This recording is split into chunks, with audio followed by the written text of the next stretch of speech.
Live from New Delhi, you're watching DD India News Hour, India's voice to the world. I'm Mark Lynn. Namaskar. Coming up in the next 60 minutes. India's External Affairs Minister Jaishankar continues to press for UN reform at the Raisina dialogue in New Delhi, says if G20 can expand, so can the P5. Israeli negotiators likely to participate in truce talks in Paris on Friday. Israel conducts retaliatory attacks on Hamas targets in Gaza. The United States imposes 500 new sanctions on Russia ahead of the second anniversary of the Russia-Ukraine conflict. Russia's Gazprom continues to send gas to Europe via Ukraine, despite the sanctions. In the Ranchi Test, a determined Joe Root drags England back from the brink versus India. Dream debut for India's Akashdeep.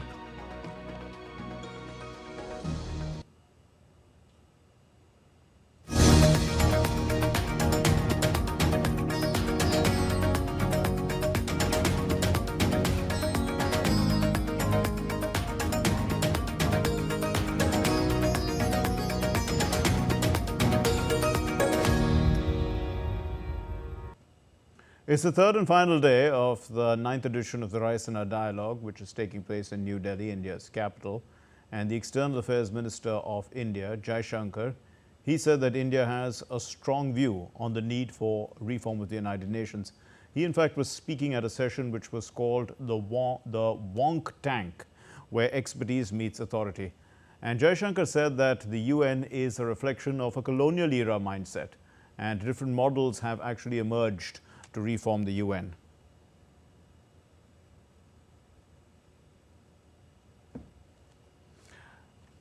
And on India and China relationship, Jaishankar said that maintaining an equilibrium would be challenging. A lot of doors have been shut to Russia and the West. Russia is turning more to Asia or to parts of the world which are not West. It makes sense to give Russia multiple options.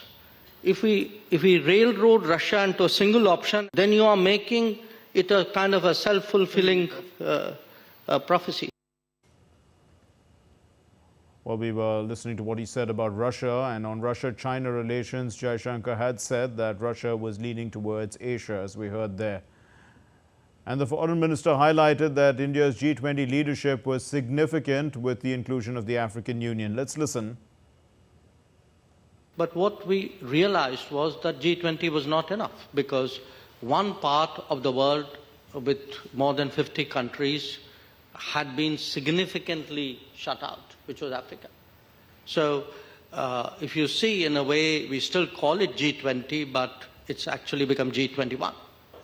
When the sort of smoke clears and people look back on this G20, it will surely be recognized for the fact that the African Union membership was agreed upon. And speaking at the Raisina Dialogue, India's Commerce and Industry Minister Piyush Goyal said that Prime Minister Modi had launched a series of initiatives that have brought the Indian economy back on track. It was in these trying circumstances that Prime Minister Modi launched the Make in India initiative. He initiated the Startup India movement. He got Digital India onto the Indian map, and through a series of initiatives, which very often I call like beads in a necklace, we were able to bring the economy back on track. We are today the fastest growing large economy, moved from the 11th position to the 5th position, slated to be the 3rd largest economy by 2027. And the Chief of Defence Staff of the Indian Armed Forces, General Anil Chauhan, said that military action taken in the grey zone of warfare, it pays dividends over a considerable period of time. He said that requires a historical context to initiate this kind of grey zone warfare. General Chauhan was speaking at a session on the new age of warfare. He was speaking at the 9th Raisina Dialogue. Whenever we talk about grey zone, probably the dividends of what military action you take today, dividends may be available to you after many, many years actually, may not be at that particular moment. I think that again is important. And to start this, possibly, you will have to have some kind of a historical or a dispute to this particular issue to be successful in launching this kind of warfare. So, so to tackle grey zone warfare, you require multiple kind of approaches because the origin may lie in a historical dispute. So you have to be very correct. The diplomatic advisor to the President of the UAE, Dr. Anwar Mohammed Gargash, is on a visit to India. India's External Affairs Minister Jaishankar welcomed Dr. Gargash at the second distinguished lecture on the emerging geo-strategic developments perspectives from West Asia at the Sushma Swaraj Bhavan in New Delhi on Friday. Both dignitaries, they spoke about growing ties between India and the UAE. I first met Dr. Gargash in 2015. It was my first visit to the UAE. It was my first visit actually to the Gulf. And he was the first person with whom I actually interacted. And for those of you who have seen this enormous change today in India-UAE relations, I think you would appreciate that a lot of it actually, the story in a way begins in 2015. And over the years, starting from that initial meeting, there were two aspects to our relationship which I valued greatly, which I still do, which is why I'm personally pleased that he's here today. One, that if any of you wanted an explanation of the enormous complexity of that region, and you wanted a single-stop shop, that is the gentleman before you. That the nuances he captures, the factors which are at work, their interplay, and the manner in which he's able to express it is something I have personally profited from for the last decade. We signed what is essentially an FTA. It has a different name, of course, but a free trade agreement, comprehensive agreement with India in record time. But again, we would not have been able to do that except that we have kept our promises to each other and our goals to each other during this period. So we were able to, let's say, reach new heights. And I think from that perspective, we have today trade between our two countries is $85 billion. And that's quite substantive. India's External Affairs Minister Jaishankar met the Czech Republic Foreign Minister Jan Lipavsky on the sidelines of the Raisina dialogue in New Delhi on Friday. Jaishankar shared photos from the meeting on social media platform X. He said that the two leaders appreciated the progress made after the Czech Republic's Prime Minister Pete Fiala's recent visit and also explored further areas of collaboration.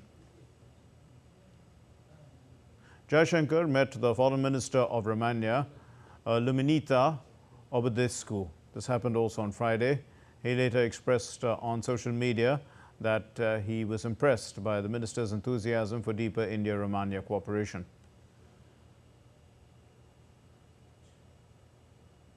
The challenges confronted by small island countries or small island nations in the Indo-Pacific area underscore the imperative need, in fact, for them to extend, for support to be extended to them in battling all odds.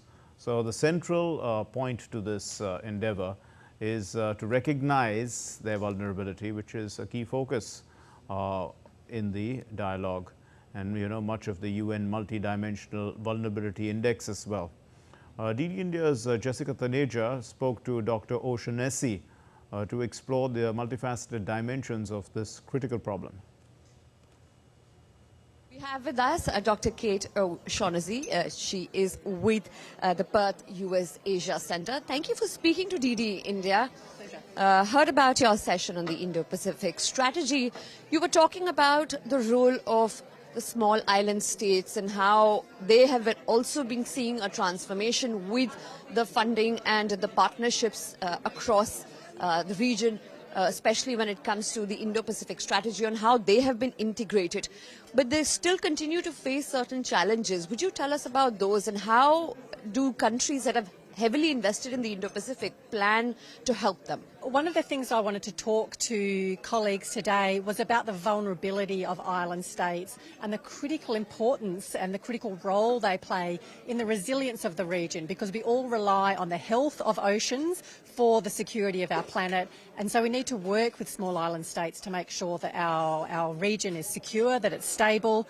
Island states face unique challenges. Their scale is small. If you think about a country like Seychelles, for example, it has a really high gross national income, but its population is so small, 100,000 people, it means that when it faces shocks like COVID or climate change, it's really hard to respond. So the UN late last year came up with a new index. It's called the Multi-Dimensional Vulnerability Index. Thank you, Dr. Kate, for speaking with us and sharing your thoughts. Often we leave out the small island nations, which play such a crucial role when it comes to the conversation around Indo-Pacific strategy. They're equally important, not just for protecting their territorial waters, but also the kind of economic and critical inputs or valuations they could provide in the future, especially when it comes to the South China Sea. Thank you again for speaking to us and giving us your perspective. Appreciate it. Negotiators from Israel are heading to Paris on Friday. They are going to be discussing truce talks with the US, Qatar and Egypt. The team of negotiators will be led by the head of Israel's Mossad intelligence service. The team will put emphasis on a potential deal to free more than 100 hostages who are still under Hamas. Also, they're looking for a ceasefire. Now, Israel earlier, their defense minister, that's Yoav Gallant, he said that the country's hostage negotiations are being given expanded authority, the negotiators. In fact, the last talks on this issue of ceasefire failed weeks ago when the Israeli Prime Minister Benjamin Netanyahu had rejected that Hamas proposal. He called it delusional, if we recall.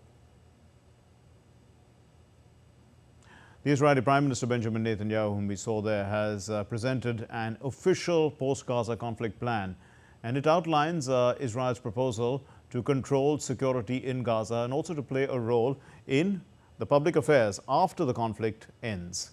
So the document, it rejects the unilateral recognition of a Palestinian state, even as it suggests working with local representatives not affiliated with terrorist countries or groups to replace Hamas' rule in the region. The plan was presented to the Israeli cabinet on Thursday. The talks came as the Israeli military continues its operation against Hamas in Gaza.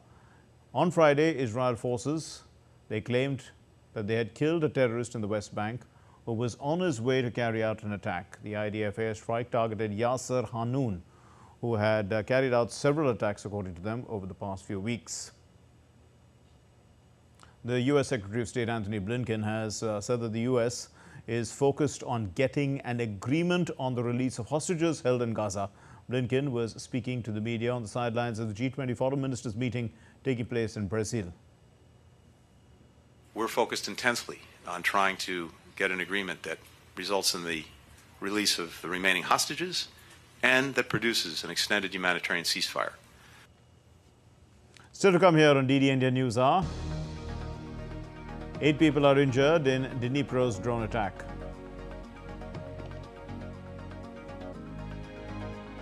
Hungary's Foreign Minister Peter Szijjártó speaks exclusively to DD India and praises India's stance on global issues. The Dosti exercise between the navies of India, Sri Lanka and Maldives is underway. Bangladesh is the observer.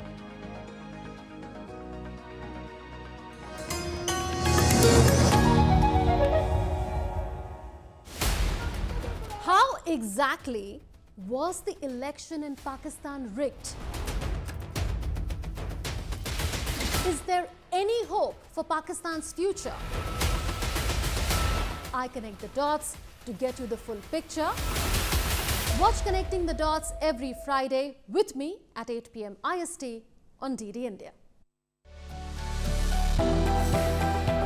Turning crisis into opportunity, transforming ideas into action, stories of real change, tales of sustainable solution. This series is going to tell stories of such change makers. Watch Change Makers on DD India.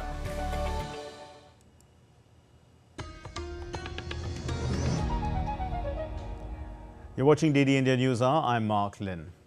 8 people were injured when a Russian drone hit a multi-story building in the central Ukrainian city of Dnipro.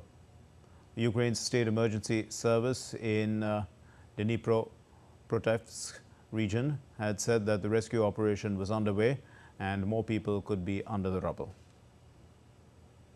On the eve of the second anniversary of the Russia-Ukraine conflict, the US President Joe Biden has announced more than 500 new sanctions against Russia for its conflict with Ukraine.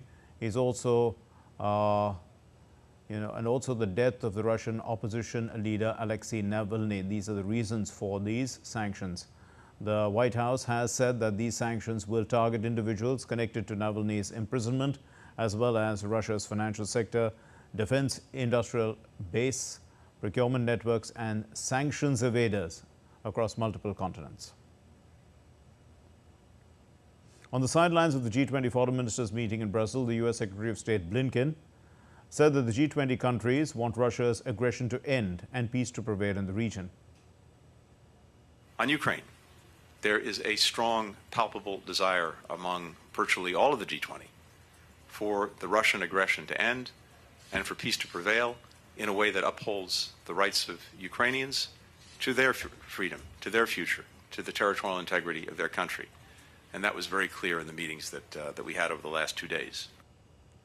The Ukrainian President Zelensky said it would be a tragedy for his countrymen and for all of Europe if his country is to be left to survive on its own without any help from the United States. Will Ukrainians survive without Congress support? Of course, but not all of us. And if we understand this price, if the world is ready for this, okay, you will see it. But it's tragedy. It will be tragedy for all of us, not only for Ukraine, not only for Ukrainians, for all Europe. And you will see that they will go. Putin will never stay, will never stop. He will go through Eastern Europe because he wants it. The International Monetary Fund and Ukraine have reached a staff-level agreement on updated economic policies, paving the way to release roughly $880 million once approved by the board. The agreement came after 6 days of meetings between Ukrainian officials and the IMF staff in Poland as part of a third review of Ukraine's $15.6 billion, the 4-year extended fund facility agreement with the IMF. The IMF said that Ukraine's progress was broadly on track and that the nation met all structural benchmarks under the review. Russia's Gazprom, which is state-owned, it's a state-owned gas company, said on Friday that it will transport 42.4 billion cubic meters of gas to Europe through Ukraine.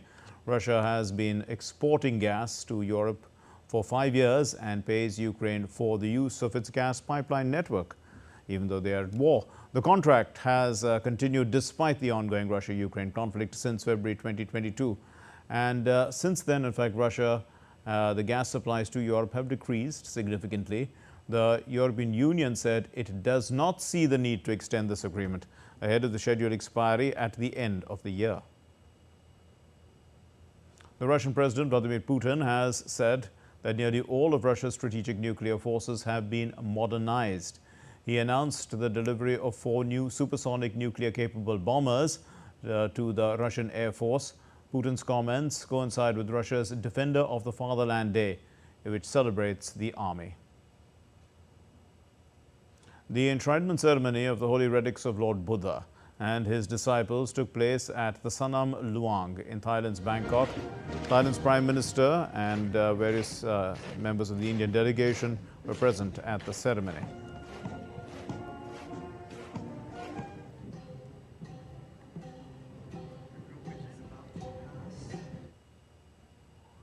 Hungary's Foreign Minister Peter Szijjártó has held talks with India's External Affairs Minister, as well as the Petroleum Minister and even the Commerce Minister in New Delhi. And in an exclusive interview to DD India's Ramesh Ramachandran, he said that the visiting minister has praised India, in fact, the position that India has taken on several global issues. We do share the approach when it comes to major dilemmas of global politics and global economy. We like this very rational voice of India. Hungary will take over the rotating presidency of the European Union from the 1st of July, and pushing the India-EU negotiations on a free trade agreement would be a priority for Hungary. We would like to build the external relationships of the European Union, including India. So therefore, in that half year, we will push for restarting the negotiations with India about the free trade agreement, to start negotiations with India about geographic indicators and protection of investments. And we have agreed today with Minister Jaishankar that we convene the session of the Trade and Technological Council between EU and India. The Prime Minister, I beg your pardon, the Minister from Hungary, he added that Prime Minister Viktor Orban of Hungary follows Prime Minister Narendra Modi's statements closely and hopes to meet him later this year. Now, during the 16th edition of the India-Maldives-Sri Lanka trilateral exercise, which is called Dosti, Bangladesh is acting as the observer this time. And Sri Lanka also sent SLNS Samudra to participate in these trilateral drills. They're continuing till Sunday, in fact. The Dosti drill, it started way back in 1991. It was a bilateral exercise at the time between the Coast Guards of India and the Maldives, but then Sri Lanka joined in 2012. And apart from these three participating countries, the exercise of the Coast Guards of the Maldives is including Bangladesh, so it's becoming all the four nations in this region. India's Petroleum and Natural Gas Minister Hardeep Singh Puri inaugurated, he also addressed the UN Global Compact Network's 18th National Convention. In his address, the Union Minister said that India is now open defecation free. This is because of the mission of Swachh Bharat, led by the Prime Minister Modi. The Honorable Prime Minister announced from the ramparts of the Red Fort on 15th August 2014 that it was his dream, resolve, that by the time we celebrate the 150th birth anniversary of the Mahatma, the father of the nation, which was to be on 2nd October 2019, India should be open defecation free. Not only did we succeed, we have now gone on to ODF+, ODF++, etc. The Election Commission of India is visiting various states of the country ahead of the upcoming general elections, which are taking place this year, 2024. The commission, headed by the Chief Election Commissioner Rajiv Kumar, was in Tamil Nadu on Friday. They reviewed the preparedness of the general elections. Earlier, the ECI had visited the state of Odisha. That happened February 16. They reviewed the preparations for both the Lok Sabha elections as well as the state assembly elections there, which are due. Let's take a look now at other stories making the news. The Directorate of the Enforcement in India has raided 10 locations across the states of Uttar Pradesh, Madhya Pradesh and Haryana. These include the residence of the Samajwadi Party leader Vinay Shankar Tiwari in a money laundering case linked to an alleged bank fraud. The Reserve Bank of India's Governor Shaktikanta Das said that the Monetary Policy Committee must remain vigilant as its job of bringing down inflation is not yet over. The RBI Governor stressed that the MPC must remain committed to successfully navigating the last mile of disinflation. The India Meteorological Department has forecast rainfall with isolated thundershowers activity. This is likely over the northeast as well as joining eastern India, happening till Sunday. And it said that the isolated heavy rainfall and snowfall is very likely to occur over Arunachal Pradesh, Assam, Sikkim, Nagaland, and this is happening over the next 2 days. The plasma analyzer payload on board Aditya L1 has successfully detected the impact of coronal mass ejections, including those that occurred during February 10 to 11, 2024. The plasma analyzer, in fact, is an energy mass analyzer. It's designed for in situ measurements of solar wind electrons and ions in the low energy range. Still to come here on DD India News Hour. Prime Minister inspects Amul Banas Dairy plant in Varanasi.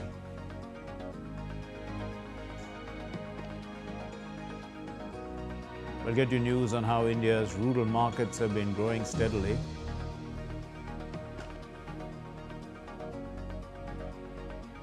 An unfortunate fire has killed 4 people in Valencia in eastern Spain.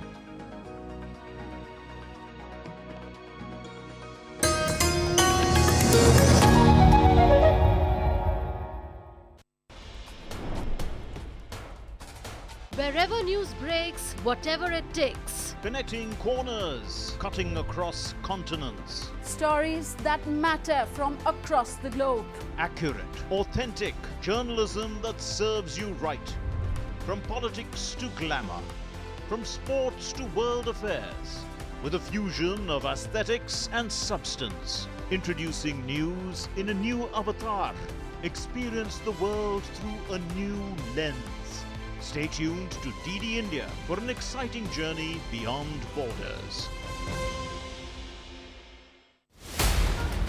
How exactly was the election in Pakistan rigged? Is there any hope for Pakistan's future? I connect the dots to get you the full picture. Watch Connecting the Dots every Friday with me at 8 p.m. IST on DD India. We just don't bring you the news as it unfolds. We get to the heart of the matter. We don't just present facts. We demystify complex social, political and economic events. We break stories that shape the world's present and future because you deserve the truth. I am Tanvi Taneja from New Delhi. I'm Ollie Barrett from London. I'm Nick Harper from Washington, D.C. Join us on DD India Global Monday to Friday at these times.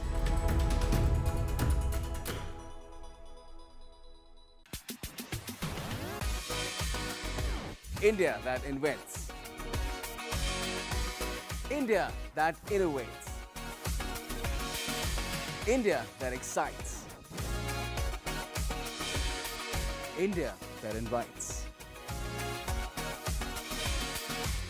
Land of possibilities. Teeming with opportunities. Watch India Ideas each Thursday, 8 p.m. only on DD India. What happens when the equilibrium is disrupted or too much technology, even if it is green? And how does all of this impact human lives? When we moved into regenerative agriculture, so as Nandi for the last 20 plus years, we've been doing chemical-free organic agriculture as such. India's first all-women waste management team as waste collectors, supervisors, drivers and managers. Together, they handle the refuse of an entire Chennai neighborhood. Jute is actually such a crop that it can fix the atmospheric carbon dioxide, and within 120 days it can absorb 15 tons of carbon dioxide per hectare. Everything we produce here stays in our community. We don't want to sell our energy to the big companies. We want affordable, climate-friendly electricity for all our citizens.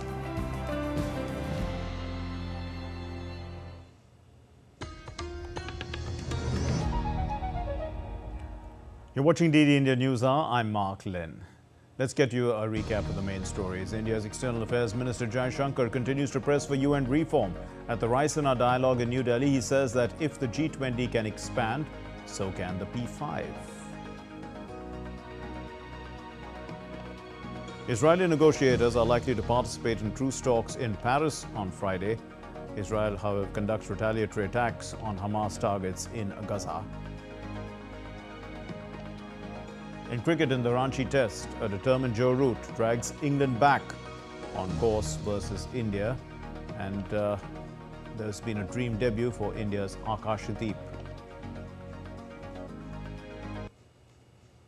India's Prime Minister Narendra Modi is on a two-day visit to Uttar Pradesh state and is set to launch development projects worth more than 13,000 crore rupees, 130 billion rupees. And on Friday, Prime Minister presented awards to the winners of the Sansad Sanskrit competition. This is all in the city of Varanasi, which the Prime Minister represents in Parliament. Now, the State Chief Minister Yogi Adityanath was present as well. The Prime Minister released a booklet at the prize distribution event in Varanasi, and the event was at the Banaras Hindu University.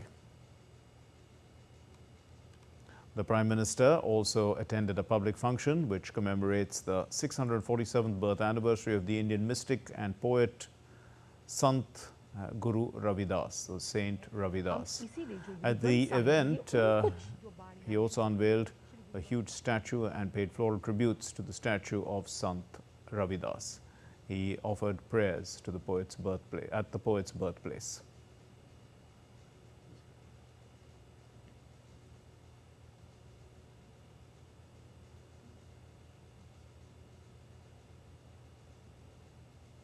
Bharat का इतिहास रहा है, जब भी देश को जरूरत हुई है, कोई न कोई संत, ऋषि, महान विभूति भारत में जन्म लेते हैं। रविदास जी तो उस भक्ति आंदोलन के महान संत थे, जिसने कमजोर और विभाजित हो चुके भारत को नई ऊर्जा दी थी। रविदास जी ने समाज को आजादी का महत्व भी बताया था और सामाजिक विभाजन को भी पाटने का काम किया। ऊंच नीच, छुआछूत, भेदभाव, इस सब के खिलाफ उन्होंने उस दौर में आवाज उठाई थी। The Prime Minister inspected the completed Amul Banas dairy plant in Varanasi. He inaugurated the plant, and the Banas dairy plant is the largest dairy plant of the company Amul. It's built at a cost of 622 crore rupees. And it is expected to provide employment to nearly 100,000 people in the region.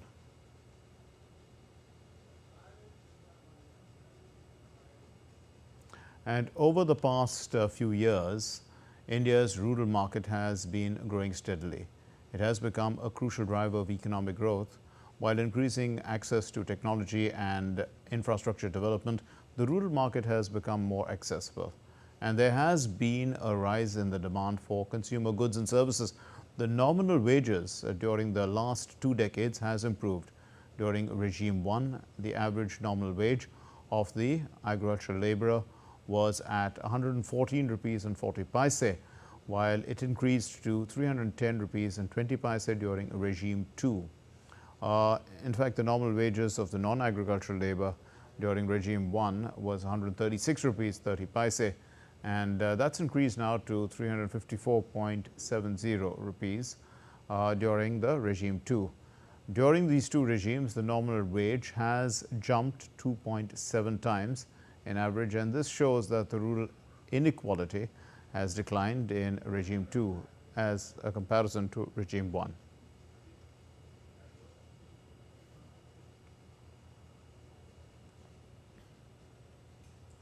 The launch of Viksit Bharat marks the significant milestone in India, the prospect of elevating India, in fact, to the status of a developed nation by 2047.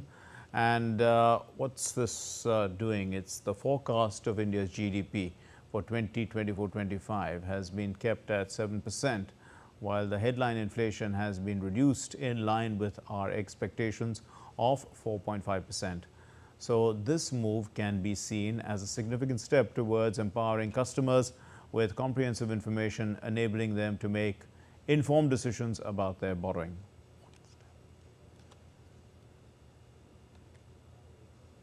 At least 4 people have been killed and 15 are still missing in a fire that engulfed an apartment building in Valencia. This is in eastern Spain. The blaze originated on the 4th floor of that residential building, which is in an upmarket, upscale neighborhood. in Spain's third largest city, and it spread after that to adjacent units. Firefighters were seen inspecting the building with cranes and drones before entering. The Spanish Prime Minister Sanchez expressed condolences to those who are affected. South Korea on Friday raised its health alert to severe over the protest by doctors. Now, this protest was triggered by government's plan to recruit more medical students, and that has led to cancellations of surgeries and medical treatments, with some hospitals turning away emergency care patients. Prime Minister Han Duck-soo will preside over a disaster management meeting on the matter on Friday. What's happened is that these protesters, by almost two-thirds of the country's by the young doctors of the country, that's what the protesters amount to, and they have raised their fears about the further disruption to the medical system should this dispute drag on. And the doctors say that the real issue is not about the working conditions. It's about working conditions and pay, and it's not really about the number of physicians. The United States has landed on the moon. This is after half a century. Well, a spacecraft which was built and flown by the Houston-based company, and it sailed around the moon on Thursday. It headed for an attempt to a touchdown on the lunar surface. The vehicle targeted a crater near the moon's south pole and then landed there. And it was carrying a suite of scientific experiments, instruments for technology demonstrations. This is for NASA, several commercial customers, designed to operate for 7 days on the lunar surface because the solar energy from there will wind up after that. But the NASA payload will focus on collecting data on space weather, interactions within the moon's surface, the radio astronomy and other aspects on the lunar environment.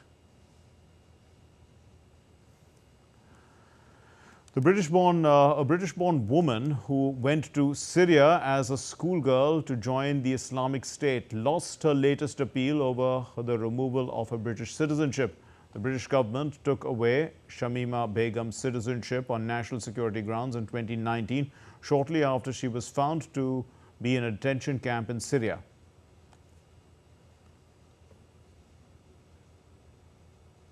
Thousands of mourners attended a funeral service at the Chepkorio showground for Kenya's marathon world record holder Kelvin Kiptum.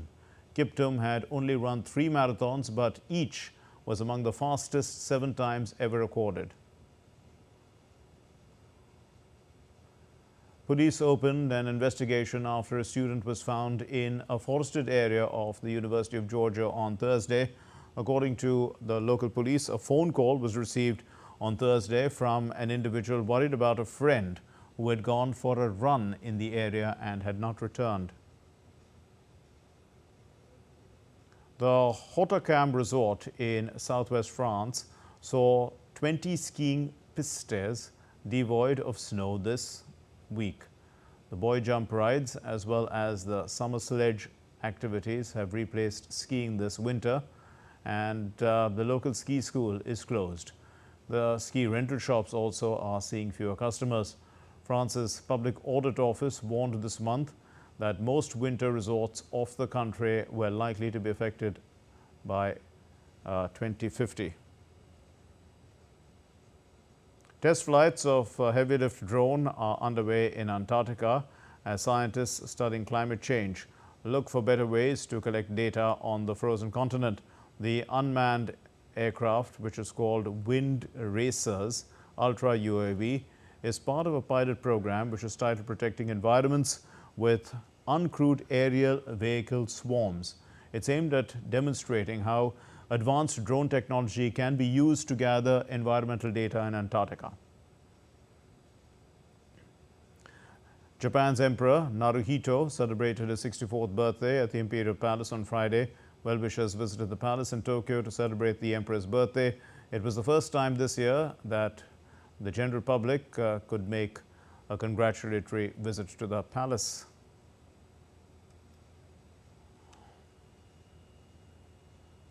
And still to come here on DD India News Hour.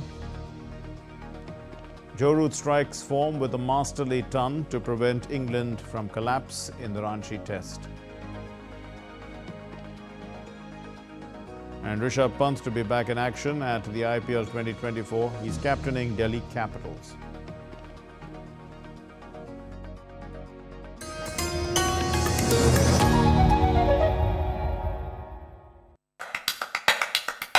Why is there so much buzz around Sora?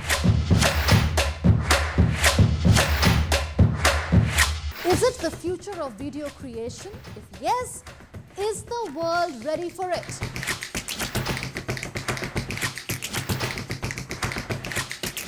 Watch Connecting the Dots every Friday with me at 8 p.m. IST on DD India. Turning crisis into opportunity, transforming ideas into action, stories of real change, tales of sustainable solution. This series is going to tell stories of such change makers. Watch Change Makers on DD India.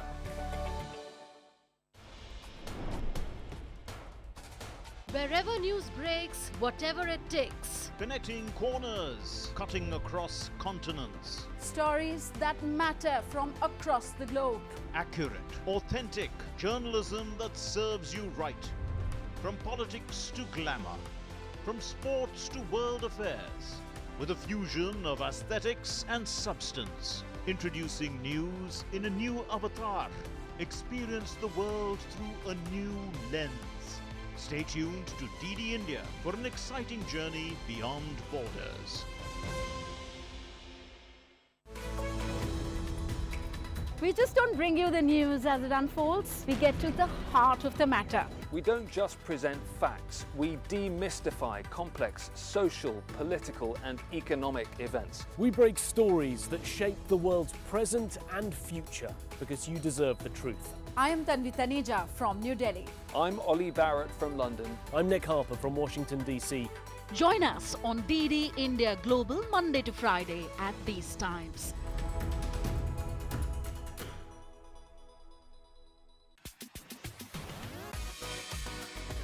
India that invents. India that innovates. India that excites. India that invites. Land of possibility. Teeming with opportunities. Watch India Ideas each Thursday, 8 p.m. only on DD India.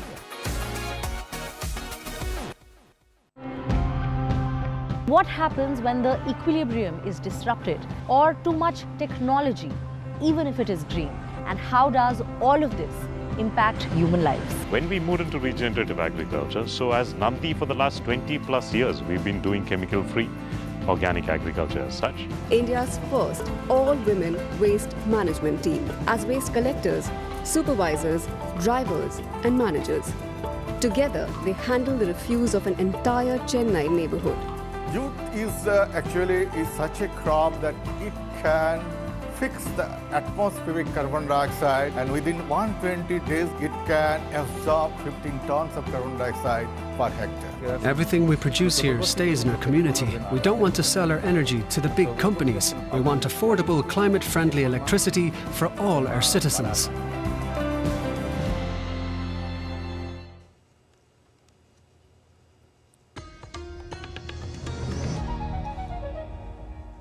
You're watching DD India News Hour. I'm Mark Lynn, and now let's get you all the sports news. And we'll start with cricket. Well, Joe Root rescued England with a century on the opening day of the fourth test against India on Friday, steering the tourists to a respectable 302 for 7 at stumps after Akashdeep had taken some early wickets with some hostile bowling. Now, the right-hander responded to a backlash against England's Bazball approach after their drubbing in the third test with an unbeaten 106 not out, which brought England back into the game from a precarious 112 for 5 at lunch. Ollie Robinson was also unbeaten after a useful cameo of 31, relieving the pressure on Ben Stokes, who was earlier left to rue his decision to bat as England lost the top half of their batting order in a frenetic first session. The hosts are 2-1 up ahead in the 5-match series, and that allowed them to rest their pace spearhead Bumrah, and Akashdeep became the 4th Indian to make his debut in this series, and what a debut it was.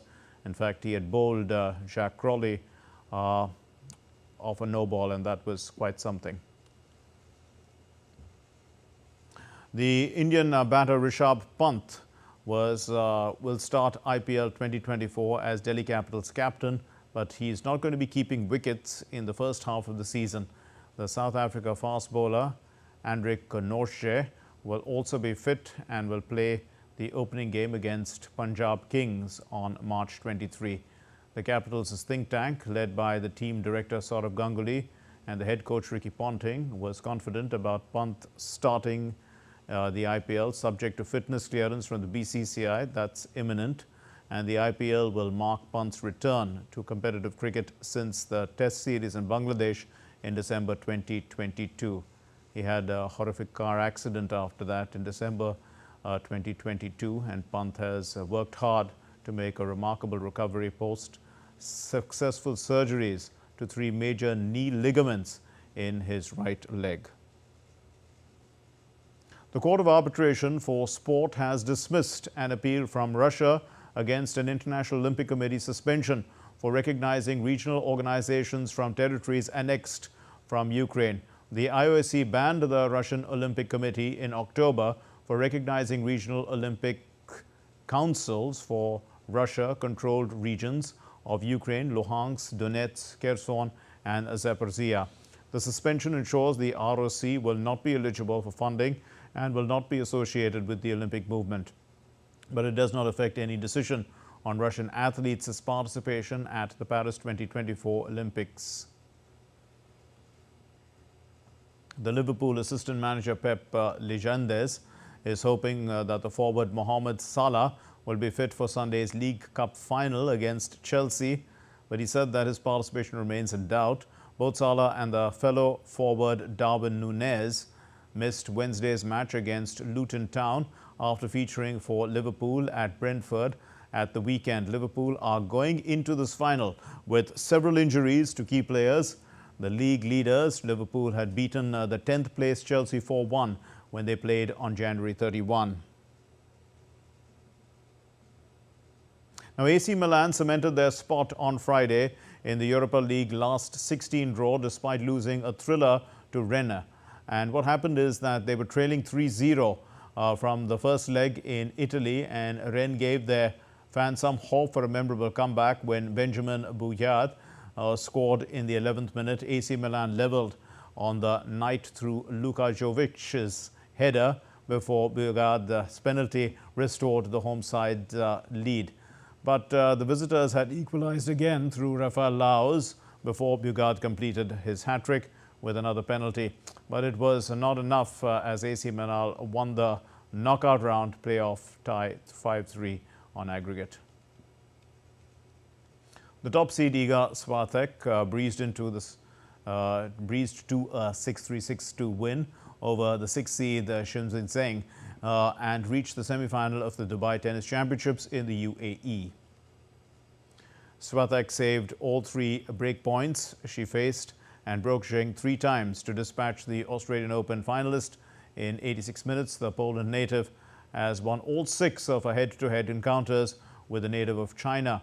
Swiatek recorded 17 winners to 10 unforced errors on Thursday. Swiatek will face the Russian qualifier Kalinskaya Anna, who had overcome a rough first set to notch up a 2-6, 6-4, 6-2 win versus the 3rd seed Coco Gauff.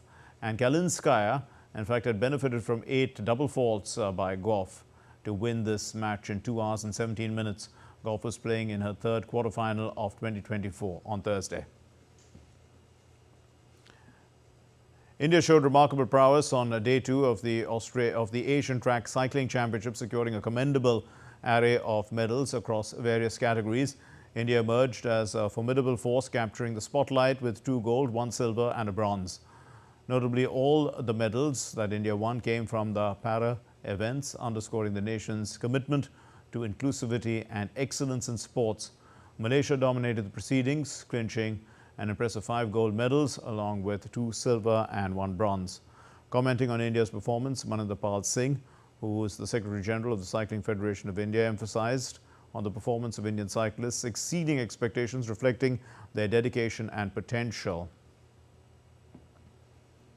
Pickleball is gaining popularity not only in India but across the world. In an exclusive conversation, the founder of the All India Pickleball Association, Sunil Valavkar, speaks about the various aspects of the sport and how it helps an average person to keep himself fit.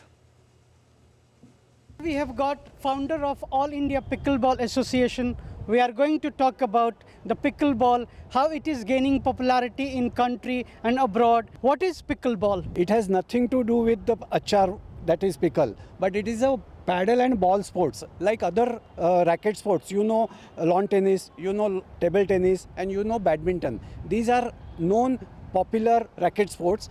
Combination of that, hybrid of that, is make this pickleball. When did this sport come to India? Tennis and pickleball is very similar, but tennis is very hard game, athlete game, and at that age of 45 I cannot coach anybody tennis, but at the age of 45 I was sure to coach and train others in pickleball. So I started coaching and promoting this game in 2007. How many players can participate in a pickleball match? See, this is basically a singles and doubles. So at a given point of time in a match, 1 against 1 or 2 against 2. What are the important rules of this pickleball? Yeah. In pickleball, there are 3 major rules one has to follow. That this pickleball service has to be underarm. It is not overarm. So paddle has to move flow below the waistline. That is number 1. Then the ball while serving goes to the diagonally opposite court, and there the receiving player has to take it with 1 bounce. Similarly, the return service also has to be with 1 bounce. With this double bounce, from 3rd shot onward, one can rally. And number 3, which is most crucial and critical, we call non-volley zone. That non-volley zone is an area of 7 feet from the center net. There, our player, any player, cannot enter and take a volley. Pickleball, how it can contribute to a fitness of a person? That's an important question, and really we are very focused on that fitness. This game is for the fitness of ordinary average Indian person. Currently, our statistics says that out of 100 people all over, wherever in the society, only 10 people are playing, because 10 people are athlete, 10 people are very energetic. What about 90 people? This game is good for all those 90 spectators. Fitness is very important for any individual, and pickleball is certainly going to play a major role in keeping the person fit. Pratik Narayan Singh reporting for DD India. Well, that's all we have in this edition of DD India Live, but let's know your thoughts on the news of the day. You can connect with us on Facebook, X, which was formerly known as Twitter, and Instagram. And we'll be back with more news as it breaks here on DD India. I'm Mark Lynn from all of us here in Delhi. Thanks for watching DD India Live. Namaskar.